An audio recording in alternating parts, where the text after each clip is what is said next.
প্রায় টানা ৭১ ঘন্টা ধরে আয়কর দপ্তরে তল্লাশি অভিযান চলল আরেক তৃণমূল নেতার বাড়িতে। স্বরূপ বিশ্বাসের বাড়িতে অবশেষে আজ ভোর রাতে সেখান থেকে বেরিয়ে এসেছেন আয়কর আধিকারিকরা। বুধবার থেকে শুরু হয়েছিল তল্লাশি, যদিও এই দীর্ঘ সময়ের আয়কর হানায় কিছুই পাওয়া যায়নি, এমনটাই দাবি করেছেন রাজ্যের মন্ত্রী অরূপ বিশ্বাসের ভাই স্বরূপ বিশ্বাস।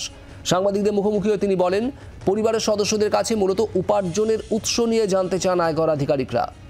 রাজনৈতিক প্রতিহিংসার কারণেই আয়কর হানা, এমনটা অভিযোগ করেছেন তিনি। অন্যদিকে স্বরূপের স্ত্রী কাউন্সিলর জুই বিশ্বাস, তাঁর অভিযোগ, বিরোধী রাজনৈতিক দল করার কারণেই কেন্দ্রীয় এজেন্সির এই তৎপরতা।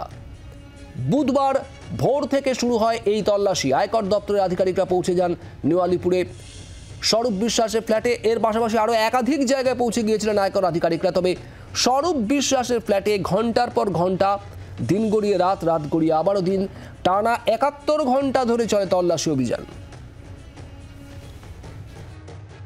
সেটা হচ্ছে যে এটা সম্পূর্ণভাবে সবাই বোঝা যাচ্ছে না, রাজনৈতিক উদ্দেশ্য প্রণীতভাবে যারা আমরা তৃণমূল কংগ্রেস করি তাদের সবার বাড়ি বাড়িতে অ্যাটাক করা হচ্ছে, যাদের রাজনৈতিকভাবে আমাদের দুর্বল করে দেওয়া যায়।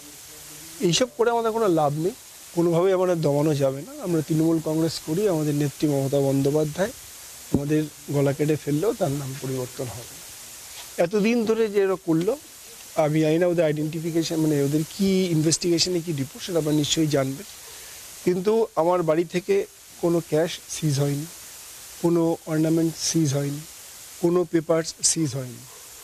একটা ক্লারিক্যালের জন্য হয়েছেন, যেটা আজকে দুপুরবেলার মধ্যেই ক্লোজ আপ হয়ে যেত, কিন্তু ক্লারিক্যাল মিস্টেক্সের জন্য, কিছু লেখালেখির জন্য ওনাদের সময় লেগেছে, তার জন্য একটু দেরি হতো। নাহলে